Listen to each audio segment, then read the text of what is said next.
Hello, everyone, and welcome back. I'm Ira Sharp, and I'm here today with Yuri Chamarelli. And it's great to have Yuri on the podcast. I've known Yuri for quite a few years, but just a quick intro in who Yuri is.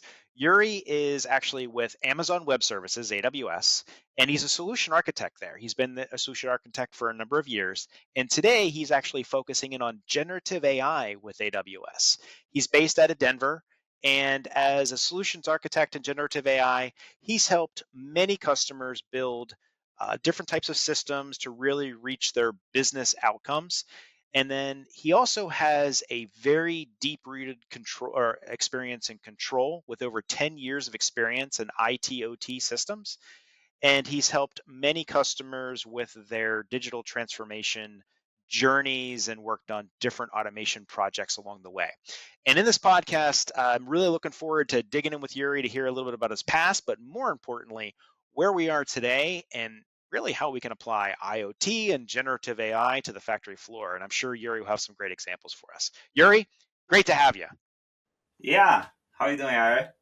Really good to have you. So, Yuri, I know it's been a long road for you in the industrial automation space, and I know you actually got your start in Brazil, where you're from, in industrial automation, and then you moved to the States, and we actually worked together for a little while at a manufacturer, a Phoenix Contact, and you worked in that space, and you've been in the automation and control system space for quite a while. And I know you're doing more, but staying focused on the manufacturing space, what are some of the big trend changes that you've seen, I would say, in some of the more recent time, particularly as you've been at AWS? Yeah, super. So I think we can just go over my own personal story a little bit and how I've been watching and writing with the technology change. So just to clarify, as I'm speaking here on my personal capacity, so there's no AWS opinion here. It's all my personal opinion and my personal uh, vision of what I seen and what I see every day. I think like if we go back to I went to school and then came out of school, had no idea what engineering and doing things was like. Got a job with a company that was a branch of General Electric, GE Power, and my job was rewiring old electrical relay panels into a GE controller, PLC, right? Back then, those were very typical migrations of electrical systems, right? Like it had this bunch of relays, and they had like, okay, you gotta get all those wires, all those relays, and put in this little PLC. And it was kind of funny because it had this like gigantic panels, like 20 by 20. And then by the time you're done, you had like this little PLC and a bunch of empty space, no relays anymore. I was like, wow. Yeah, it was very, very interesting, and I learned a lot on that job. I did that for quite a bit.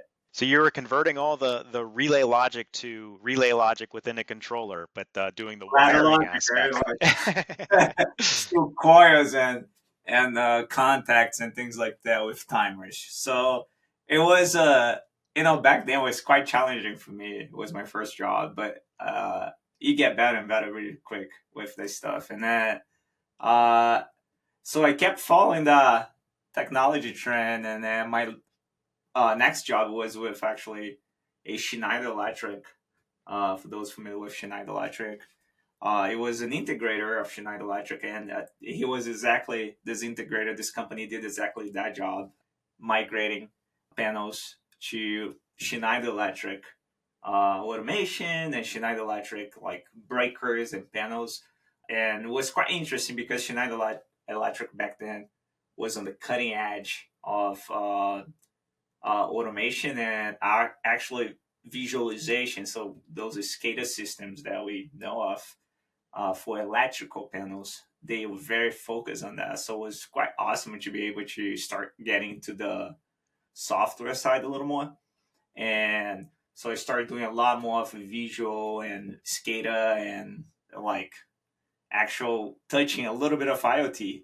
And that was the time that IoT was really coming into the industrial space and electrical control over distance, which we call just remote control. Back then, Hmm. we didn't call IoT. So I was doing some of that stuff with Schneider. It was pretty exciting, and not too long after that, I ended up going and I started working for Phoenix Contact. Still doing the same automation, SCADA systems, and remote control. And with Phoenix was quite interesting, as some of your listeners probably know a little bit about Phoenix Contact. You know quite a bit. Phoenix Contact has a lot of connectivity devices and Hmm. like radios and wireless and even cellular modems. And then that's when I really start getting into the IoT technology. That's like, well, we can do this over the web, right? We can do this using that modem and create a web page and send signals from a web page through the web to control your pump or control your breaker or control whatever you have on the other side. And I helped a lot of customers with, doing their first IoT project on their industrial floor, something like that, or on their industrial site.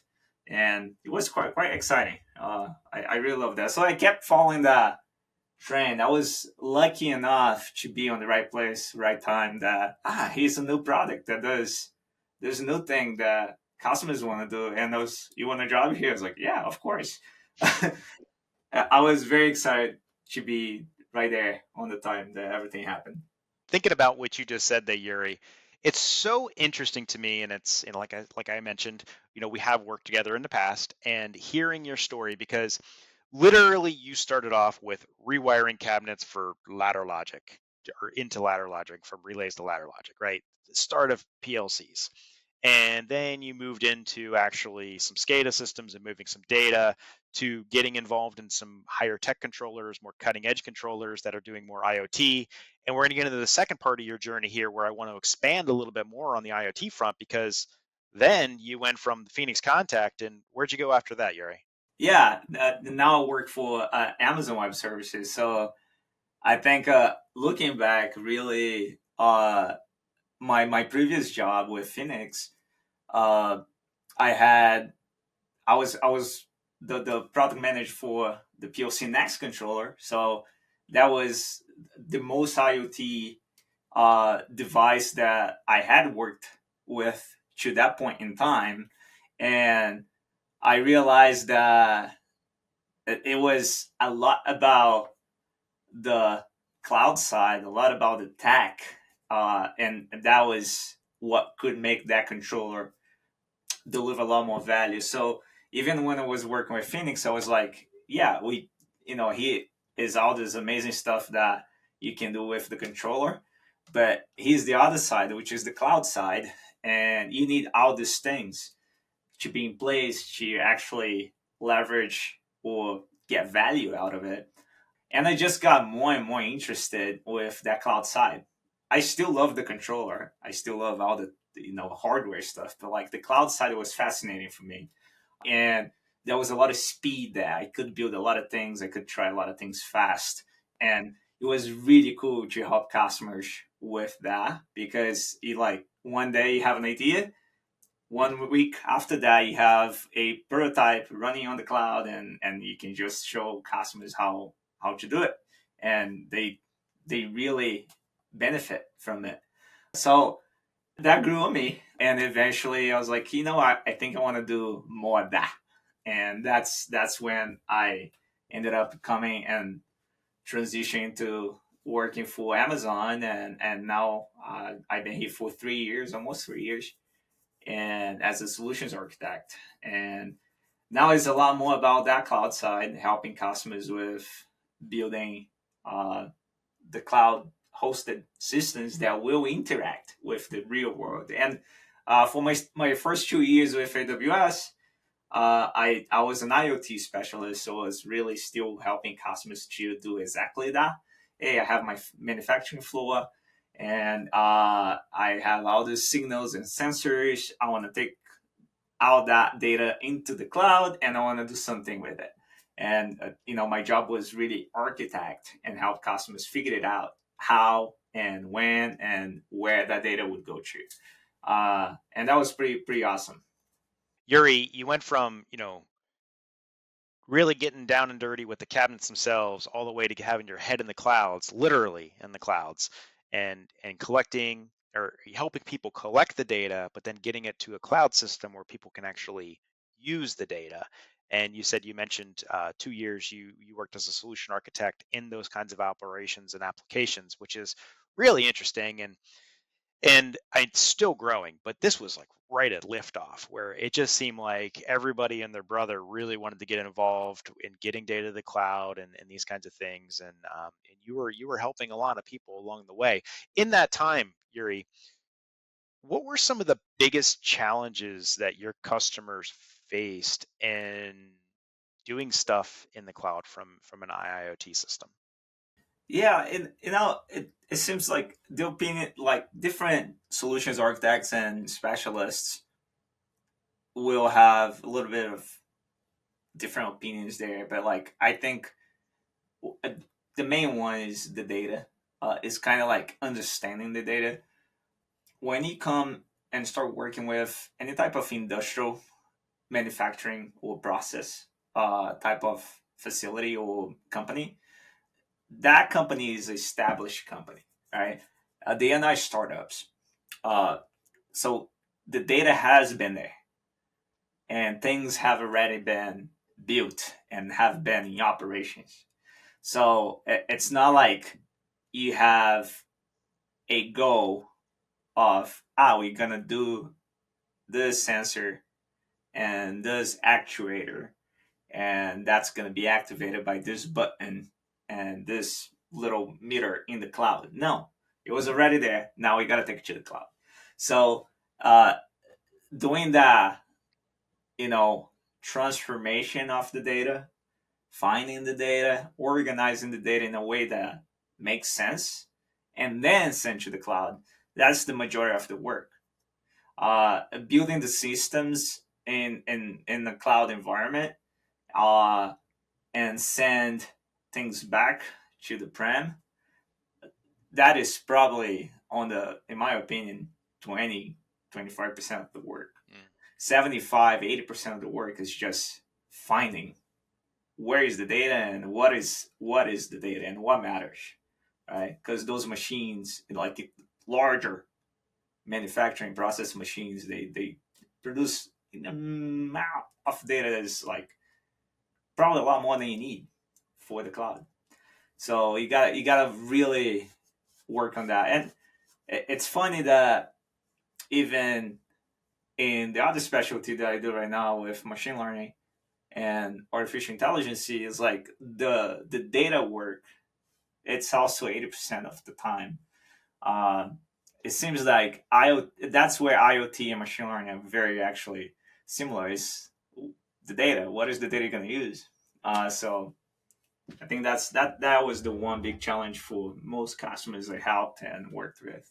The data topic, I mean, I've spoken about it so many times, and it's interesting to hear you present it from you actually doing the application of this at AWS and helping customers along the way there, legitimizing some of the thoughts that I have and really some of the conversations that I've had with customers over the years of everybody seems to really want to do IoT or they want to do the generative AI, and you can even see it in the latest like CEO reports and things that I've seen from like IoT analytics where it talks about just AI and generative AI and all these things just being this mega trend.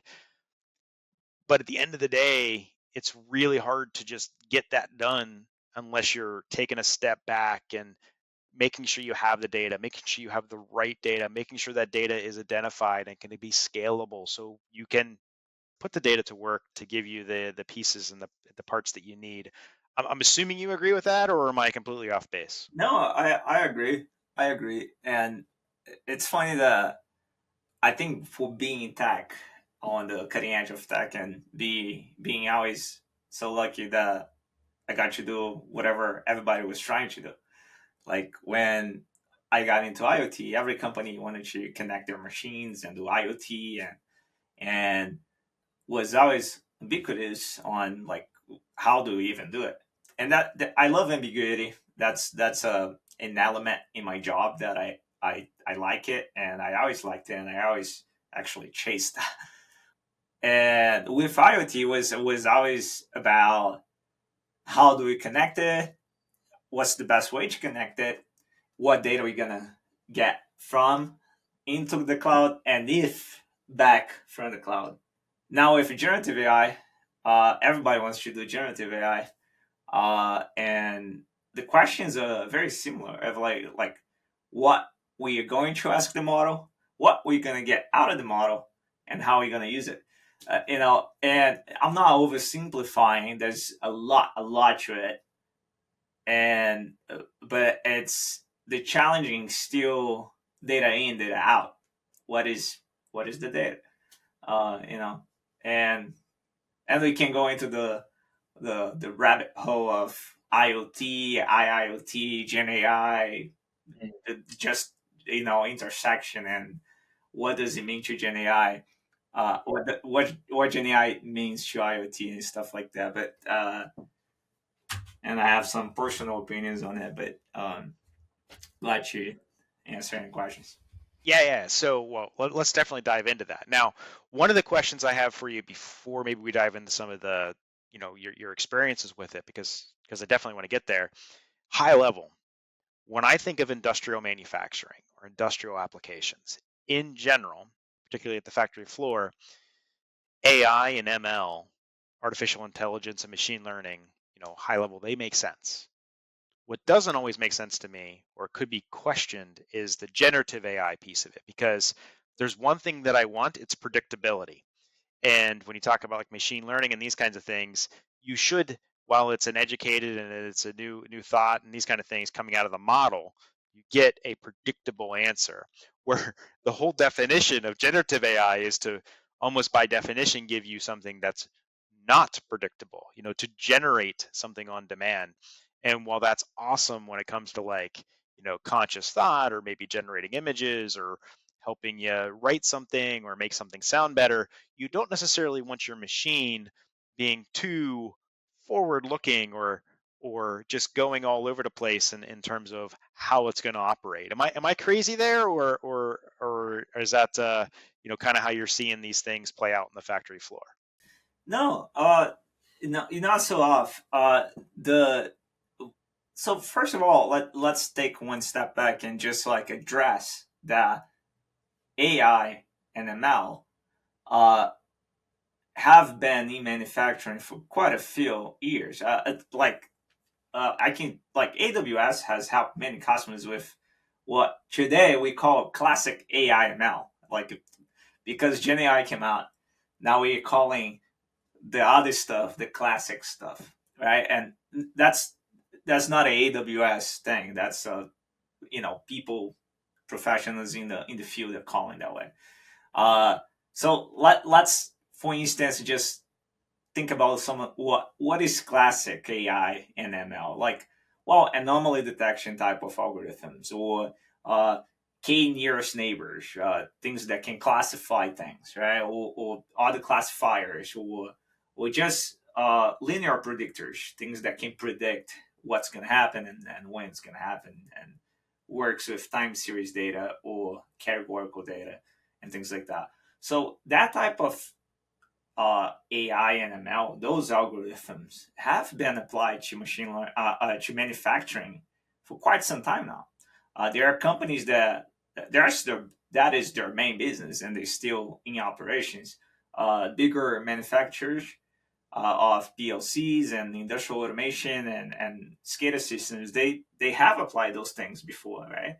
Uh, and it works. It does work. Anomaly detection, time series type of prediction with algorithms or even classification in manufacturing works. And uh, the predictability of it, how deterministic one of those are at any given application, it's always up to the application. Like, no machine learning algorithm of any kind is 100% correct. None of them. So it really depends on what is deterministic for a customer. What does a customer like? You know, a manufacturing process company define as deterministic. If it's 99% of the time accurate, is it deterministic enough? Right? So these models, the more classic models, which are trained models, and you can train them for a long time, and you can train them for with your specific manufacturing data, time series data, categorical data. They can be very accurate. They can be close to the 90, over 95%, even close to the 98, 99%. It just depends on the data. Again, data, and how much time you spend training them.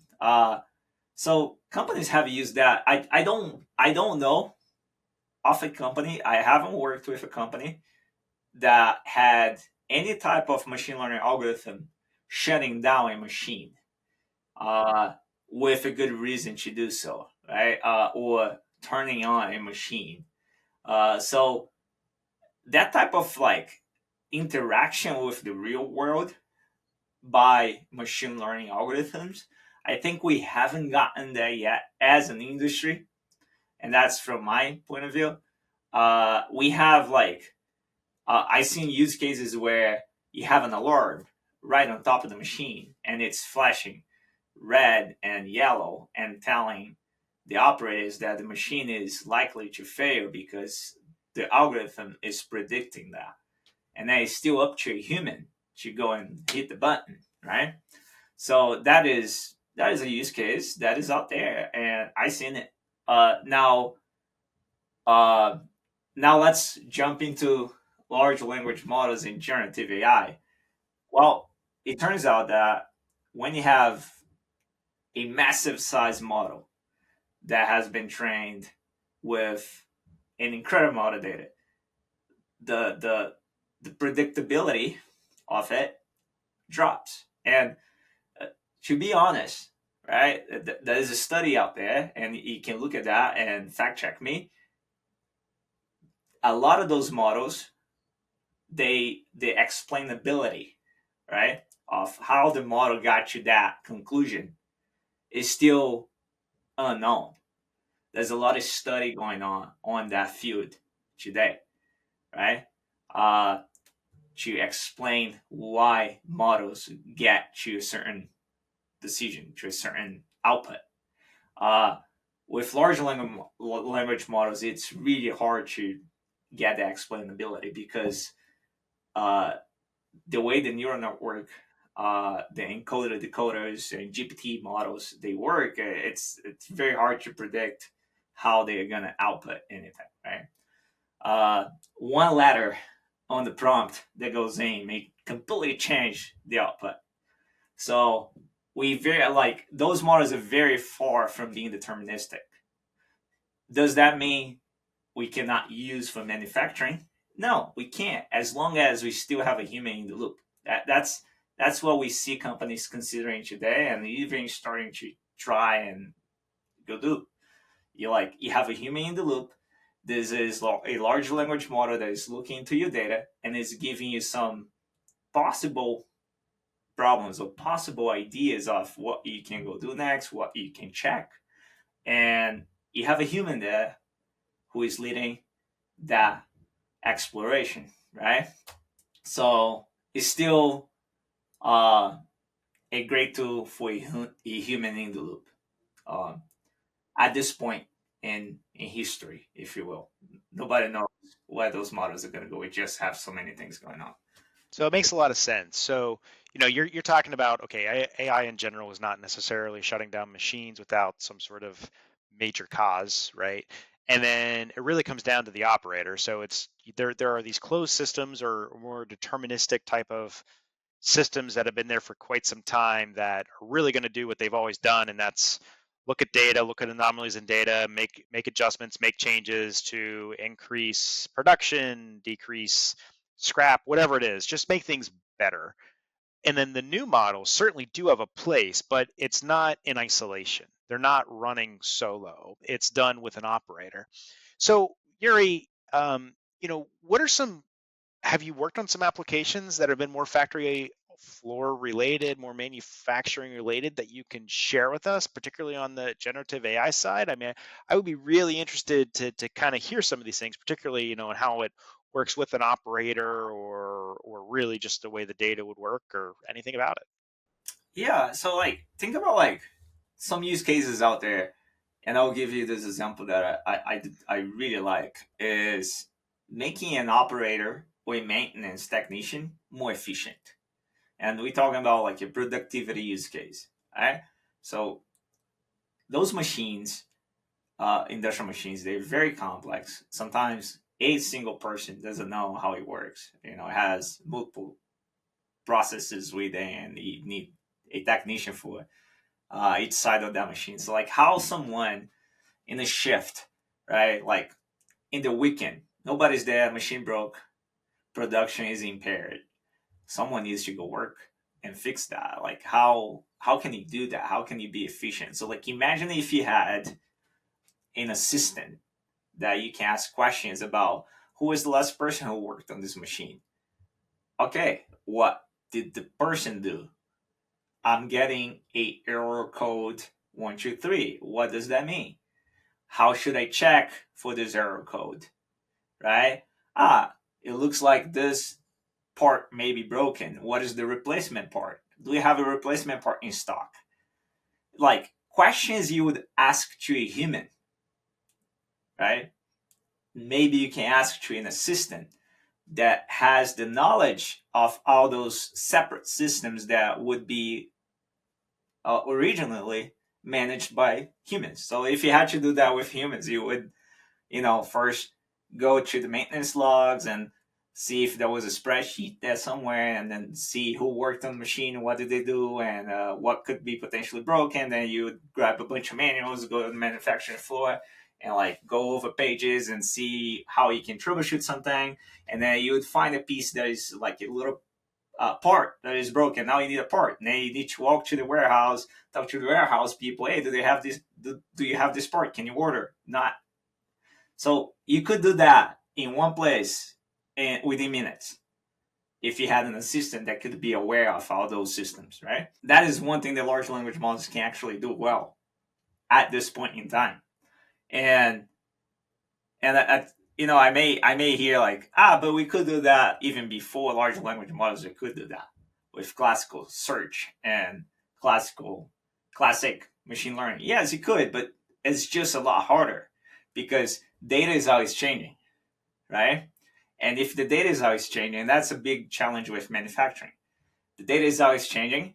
So if you're using a classic machine learning algorithm, you need to be retraining that all the time, all the time.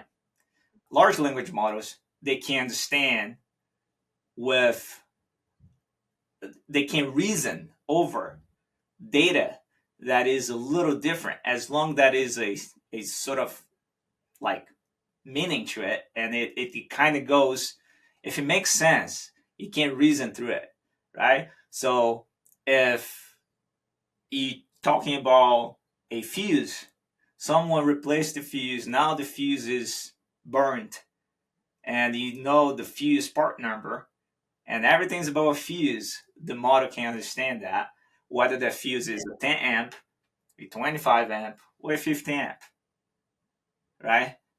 So it just, large language models are bringing the possibility of creating those systems with less effort. So companies can try and can make it work faster. That's the secret, and not secret, but that's what I've been seeing personally, and it's very exciting. So the productivity gain, I really get that, and I think it's a fantastic use case.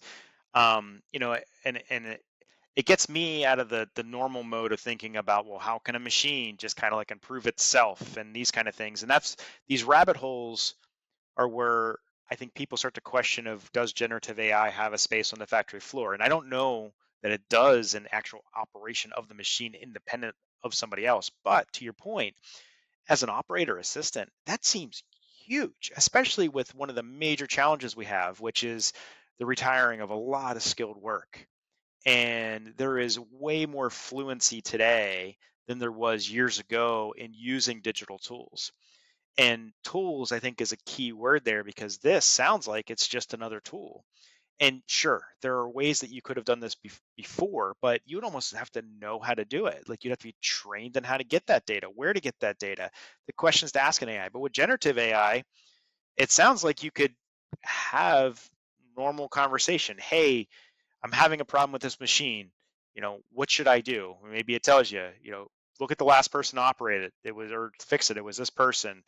These are the current statuses of all the normal error codes, and this is what we've replaced in the past. It may lead you down a path, just as if you were, to your point, talking to one of those skilled workers about that machine that's operated it for years to help you find the right point. So that sounds like an awesome use case. And are you building these systems today, Yuri? I worked with customers that are working on similar use cases, and it's pretty cool. And it's pretty cool to see the customers are just trying to experiment with these large language models and seeing, you know, uh, on a personal capacity, it's just like we we are not telling customers, like I'm not telling customers, hey, you should do ABC. Customers come over and they work with us. They have ideas, and we just try to bring those ideas to fruition using the best practices, using our knowledge of, hey, this model can do A, B, and C. If you try to do D, it's not going to work. So it's really about empowering the leaders, the technical leaders within a company to do what they want to do. And the use case I just told you, the maintenance assistant or technician productivity, is all across industries. This is just not an industrial process, industrial manufacturing, industrial processes. You see that in classic equipment or healthcare equipment technician assistant, and anything that it's, man, like, have you built an IKEA um, furniture before? Oh, I Wouldn't have. be I amazing have. if IKEA, and IKEA, I'm not sending you an idea, just saying. I love IKEA. I have IKEA stuff. And it wouldn't be amazing if, like, there was an assistant that goes, grab a screw A, put on piece B. Just like, give me one by one, step by step, what I gotta do, and I don't have to go on the space back. Or I have these extra parts. Were they important? I don't know. Yeah. So So, like, there are so many amazing use cases out there, and I've been seeing, like, the large language models are, like, getting better and better. It's incredible. Like, I being in the midst of all this, I'm just like, every day I wake up and, like, I go to my news feed and it's like, oh, someone just released a new model and he does this better than this other model and this other model, and of course this I do this better or worse than this model. It's all relative to the use cases, and uh, my job is also uh, sometimes reason with customers and clients on, well, why do you think this is better than this one? It's like, what are you trying to do, right? That is a lot of things I do hate you. makes sense. So Yuri, I have maybe a final question for you because I'm curious because you've really had a long road here. You started with wiring cabinets, moved to PLCs, then to SCADA systems and moving data to doing more advanced systems of collecting data on the factory floor and helping customers from a hardware perspective to get data to the cloud, to you actually working in the cloud and helping customers actually do those applications with AWS and the cloud systems, to now where you're on the generative AI side. Clearly, you've had a solid look at where trends in industry are going, particularly when it comes to manufacturing, when it comes to data. And that's what this podcast is all about, tomorrow's trends. So, from your point of view, do you have thoughts on where things are going to go next? I'm not saying you have or a crystal ball or any of this, and you could be completely wrong, just like me, right? I don't know, but I'm just curious. Like, you have a very educated opinion and have really had your hands in this. Do you have any thoughts? Yeah, man, I wish I had a crystal ball. That would be really awesome. Or I wish I could ask one of those large language models, what the heck's going to happen tomorrow? And I love my job. I love what I do. And so I'd say this completely from a personal capacity. I don't think the models are going to stop. I don't think that will be this like, we got to this point and now we ready to go and do all these use cases that we dreamed of. I think like for the next, and I think the next 10 years, it will be, or even more than 10 years, there will be more and more uh, changes in large language models, and they're going to get bigger, they're going to get smaller. I think there will be a lot of specialization, and that specialty model market that it's emerging right now, and we see more and more. I'm seeing more and more of that, and I think we're going to be seeing a lot. Is what's maybe getting closer to that determinism.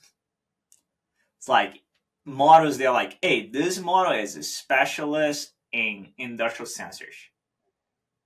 And it can be very deterministic if it's working with this sensor from this manufacturer and this type of measurement, whatever. And we're going to see models that are like, sorry about that, models that are specialists in human interactions, like this human productivity tasks, like, well, there's a lot of coding models out there right now, right? You can really accelerate the speed that you can program, but then you're gonna have models that are like Python specialists, JavaScript specialists, and that specialization of models, I think that's the next step. uh, I think it is. And I don't. I disagree with a lot of people who think uh, the general intelligence, the AIGI model, AGI model, will be born within the next 10 years. I don't think that's going to happen, but that's me. So you see it very much as, hey, your dad may know a lot about a lot of different things, to fix the car, to fix the air conditioner, to, take care of the grass, whatever it is. But he's not necessarily an expert in any one particular area. So what you're saying is the general person may be able to inform you about a lot of things, but they're not going to be like the same as going to your mechanic or, going to the HVAC person that knows that particular piece inside and out. And you can ask them any question as deep as you want in that particular area, which is like your niche areas to really dig down deep. You're seeing that evolve over time. And I think it's really interesting observation, and and thinking about what large language models are and how they're related to like humans, it makes sense, right? The And wider scope that you're educated in, the wider scope your answers are going to be. So the more narrow your scope, the more narrow your answers are going to be, and it's more particular. absolutely that.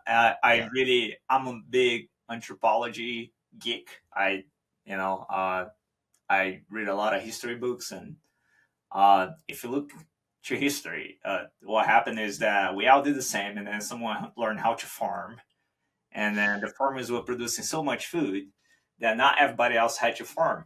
Then you start getting those people who like were doing other things, novel things. I'm gonna be a philosopher. I'm gonna sit here and think about life and existency, and and then doctors and mechanics and engineers and Right. all those amazing professions came out of available time.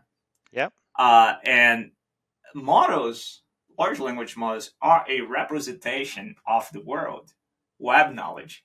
So now you have this main large models that can do a lot of the basic things.